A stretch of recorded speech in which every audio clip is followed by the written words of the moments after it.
A lot of people are excited about Gardevoir coming out. Never been a big Gardevoir fan myself for the main series or Pogo or anything, but this Pokemon's really good. It's very good. I've been having a lot of fun with it. It's a great laner. It's got some really good moves, and there's a lot of fun you can have with this Pokemon. So let's go ahead and take a look at its items and its stats and everything else that you need so that you can play your Gardevoir to the best of your ability. All right, let's dive in. Okay, so let's go ahead and take a look at Gardevoir's stats here. So Gardevoir is going to have a great offensive stat. It's going to be 4.5. That's really good, obviously, especially with some of the moves that she has. You're going to be able to put out a lot of damage, a lot of DPS here. Endurance, not so good. Mobility, not so good. So you're definitely going to want to make sure at the 1.5 stars that you're not putting yourself in some really bad situations. You're not going to be able to run away from, or you're not going to be able to tank enough damage. So just be very careful of that. You kind of want to keep your Gardevoir in the back seat as a ranged attacker and really kind of toss out a lot of damage from the distance, letting your heavier, tankier characters like your Crustles and Snorlaxes and things kind of take that damage for you.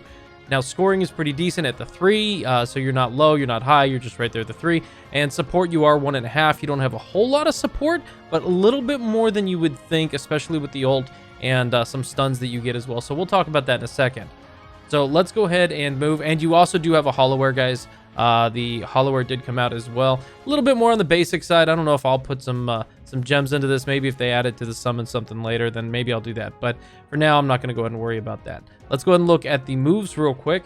We are going to focus mostly on the ones that we know we're going to take, and that's going to be Moonblast. We're going to take Moonblast over Psychic. It's just a much better move. The user's going to attack while moving back to create distance. When the move blast hits, it deals damage to the opposing Pokemon in a cone shape, so kind of like a triangle, think of it that way, and leaves the opposing Pokemon closest to the user unable to act for a short time. So it's going to hit everything in a cone, and it's also going to stun the Pokemon that's closest to you so that you either can get away or finish them off.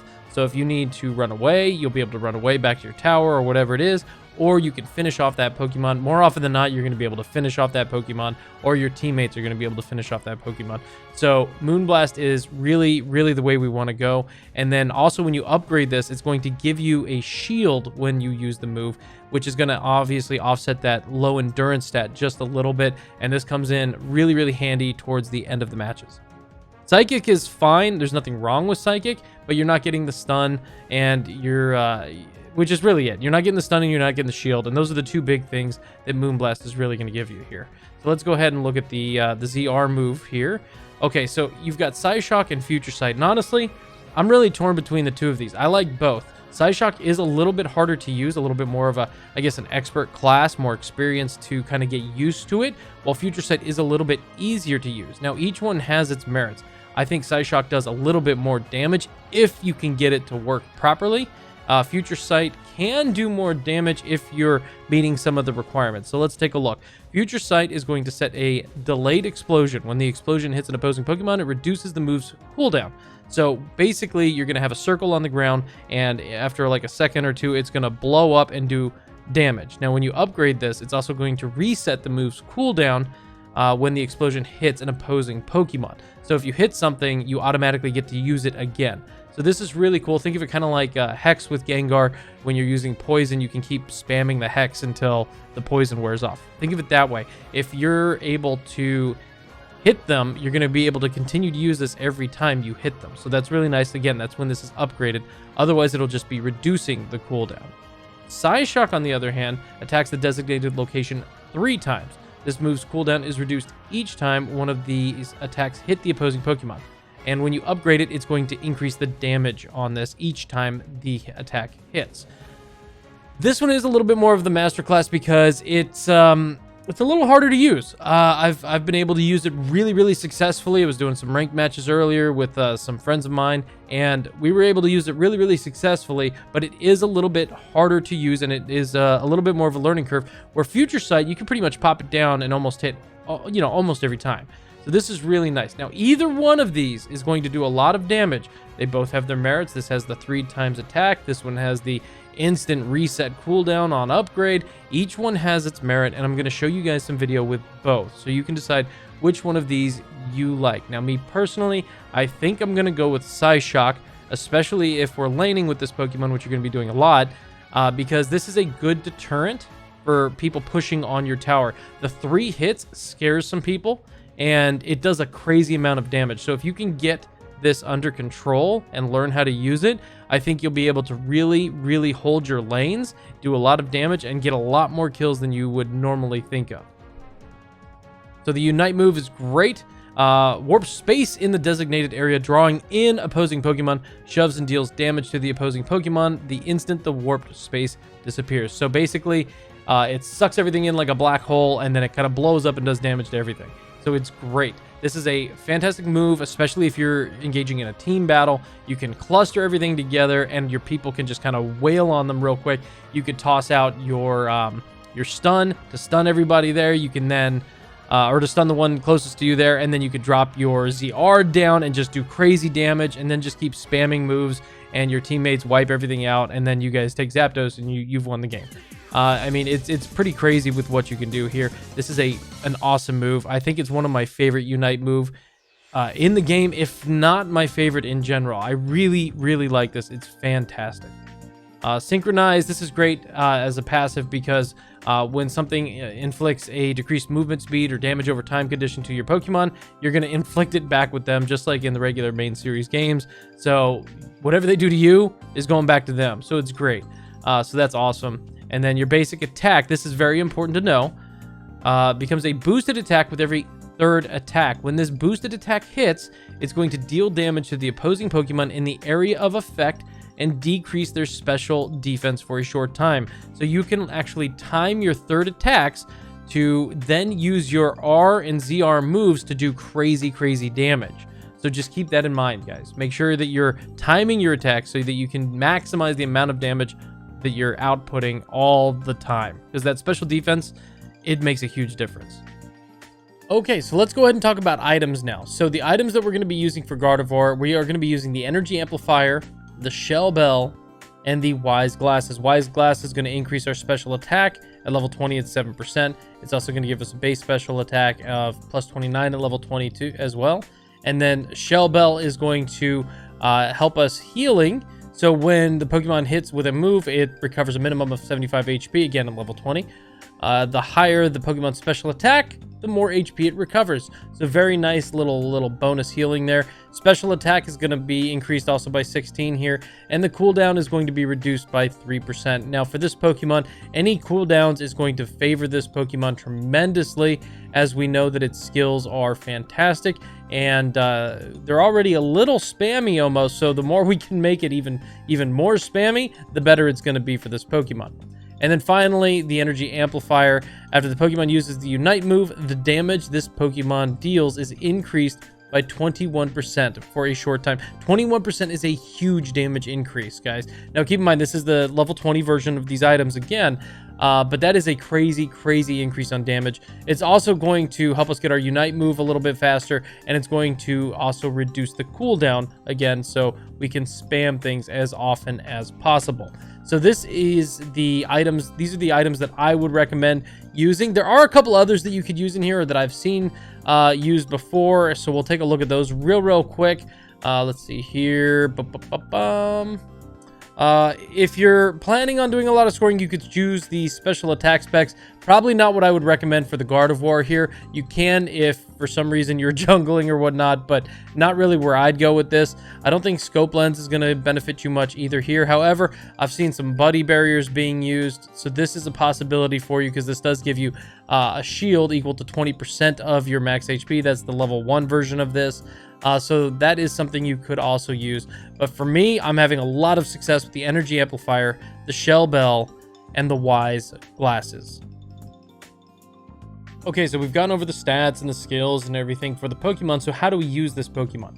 Gardevoir is, Gardevoir's, I think, the best laner in the game. Gardevoir is absolutely amazing to be a top or a bottom laner. I like going top as much as possible, but either way, either lane, you're really going to be able to protect it with this Pokemon. It has such a high output of damage that you're going to really be able to keep things at bay and push a little bit forward and assist whoever your partner Pokemon is. And when those ganks come up from your jungler, you're really going to be able to just drive the hammer in and do crazy damage, get kills, and, you know, help everybody on your team level up. So this is a great Pokemon to be laning with. You could do a little bit jungling, that's up to you, but really this is a lane-oriented Pokemon, and that's where it's really, really going to thrive. So let's go ahead and take a look at some stuff here. Okay, so guys, we have a practice session set up here. So remember, you get a bonus off of your basic attack every third hit. So we're going to go 1, 2, and... Oop, I did a little early there. So 1, 2, and 3, and then we can get a big hit with our attack there with the confusion. So you'll notice the difference. It's going to be these little spear-looking things. 1, 2, and then your third one is more of a disc that tosses out. So right now, the Ralts is just kind of auto-attacking for me here. But so 1, 2, and then that disc. You see that? So 1, 2, and then the disc. And that's how you know that's your third hit. It's always going to look like that disc. And that's when you can launch your other attacks in because you're getting that special defense drop and you're doing a crazy amount of damage. So just notice that. So in the beginning, obviously pick your lane, whichever lane you're going to. Come up here, get your A-Palms and so on. However, either side of the lanes, either up top or bottom, make sure you're always getting this middle creep here. You want to try to get there as fast as possible and just steal that so that your opponents have a little less XP that they can get. So you want to get that as fast as you can on either side of the field here, guys. And then let's look at the damage. You can see the damage that we're doing here. It's certainly doing more than the Cramorant is doing to us. It's going to run here because it's practice mode, and it's going to run all the way back if we chase it a little bit. Yeah, you see it's taking off in practice mode. So your opponents probably won't do that, but you're going to do a lot of damage. Pound for pound, Routes can hold its own. So that is definitely a good thing. That's what you want to do right in the beginning.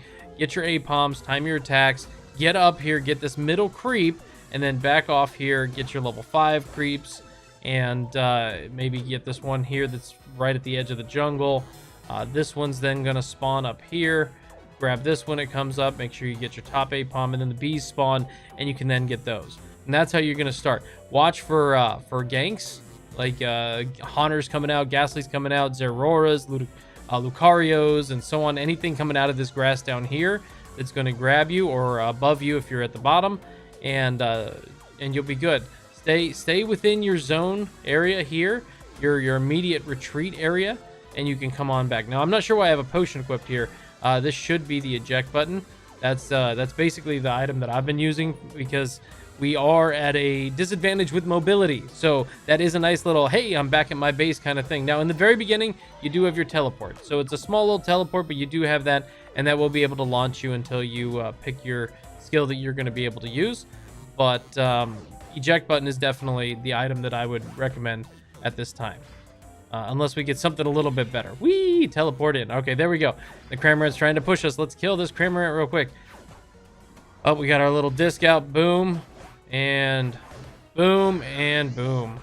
Get out of here. You're done. Okay, so easy peasy lemon squeezy. So it's nice if you've got your gankers coming up and they're assisting you. You want to get leveled up as soon as you can because it's your ZR move. You need your ZR move, so once you have that, then you are golden, and you can hold this lane for forever, and you will be fine. So let's go ahead and look at this in some real-life application situations and see what we can do online. Okay, so let's look at some live applications here of Gardevoir lane defending. So Gardevoir is going to go ahead and lane defend here. There's a Pikachu pushing, and it's using its ult and everything. So we kind of hide back in the tower, and we just sit here and we start defending this tower, and the Charizard comes up and pushes, and we just take our time. We relax, we be calm, and we use our skills appropriately, and we are going to wipe out these two without any real hesitation. I mean, look, we've got 40% health left. We're gaining health back. And we took both of them using their ults, and it was no issue whatsoever. It's another situation defending the same lane here. Pikachu, Charizard, Gardevoir, and a Rotom pushing.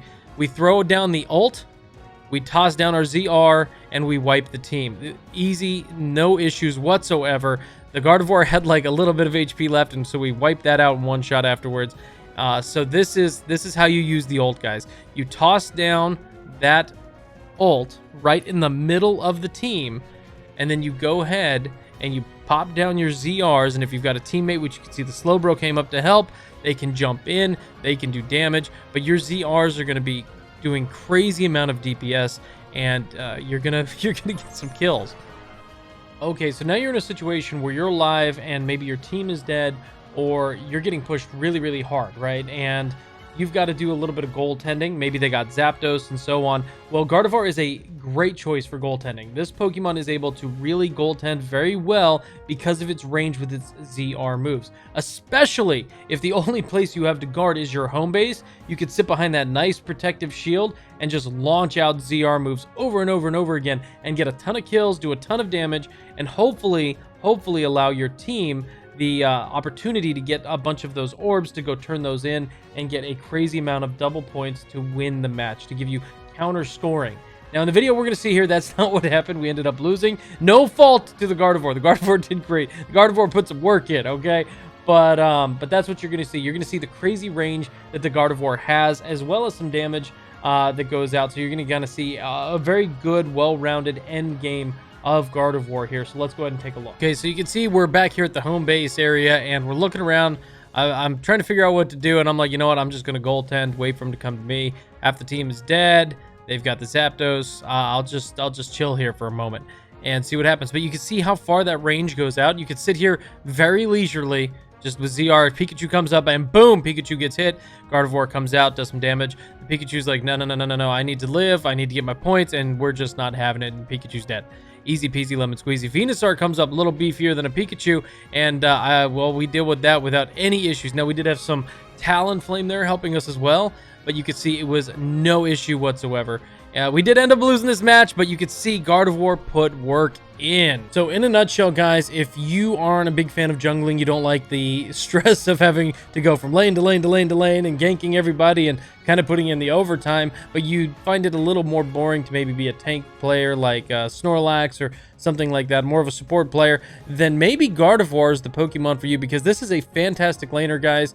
So I hope you enjoy this Pokemon, because I certainly have, and I don't even like the lane. I like the jungle. So I've really been enjoying this. I really have. But thank you for hanging out, guys. I appreciate you lasting the whole video. If you got to here, make sure you hit a like and subscribe. Definitely helps the channel out. And feel free to put something in the comments. Let me know what Gardevoir is doing for you and how you're doing with it. And also, come on by the Twitch. We stream there Monday, Tuesday, Wednesday, Friday, and Saturday. And we play a lot of Pokemon stuff. So feel free to come on by. I love having conversations with everybody. Otherwise, thank you so much for hanging out, guys. I appreciate you, and I look forward to seeing you in the next video. Until then, take care.